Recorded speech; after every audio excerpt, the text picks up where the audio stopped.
serikali imeonyesha ya Dr. Samia Suluhu Hassan imeonyesha nia kwa dhati kabisa kuhusisha sekta binafsi, sababu nakumbuka tulialikwa kwenye kuzindua nyenzo za dira 2050 na tukianza hapo, hiyo ni ishara njema ya serikali kuonyesha wanataka kuhusisha sekta binafsi. Kama TOL sisi tunachangia kwenye sekta ya tuseme medical oxygen ama mambo ya matibabu. Tunaomba ama pendekezo letu kwa serikali ni sasa hivi isiwekeze kwenye uzalishaji wa oxygen kwenye mahospitali, sababu sekta binafsi sasa ukiangalia kama mradi kama huo sisi tunafanya na Clinton Foundation, tutakuwa na gesi ya kutosha mpaka malori ambayo yanakuja na mradi ule.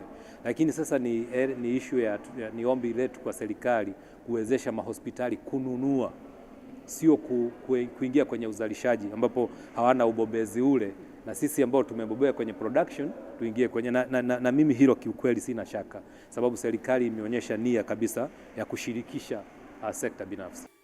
Kwa upande wake mwenyekiti wa bodi ya wakurugenzi wa Toll Gas Leonard Kitoki akizungumza na waandishi wa habari amesema kuwa kampuni hiyo imepiga hatua kubwa kwa mwaka ulioishia Disemba 31, 2025 huku ikiendelea na uwekezaji na kuongeza uwezo wa uzalishaji wa usambazaji wa gesi za viwandani na za tiba nchini Tanzania. Kiangalia kwa mfano revenue imekuwa kutoka bilioni 30 mpaka bilioni 31, lakini kwenye upande wa profit imekuwa kutoka kama bilioni 3 imeenda karibia bilioni 6.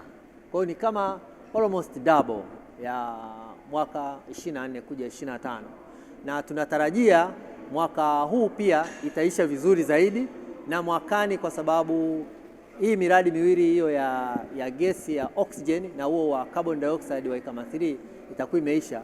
Kwa hiyo faida itaongezeka maradufu zaidi baada ya hizo miradi kukamilika.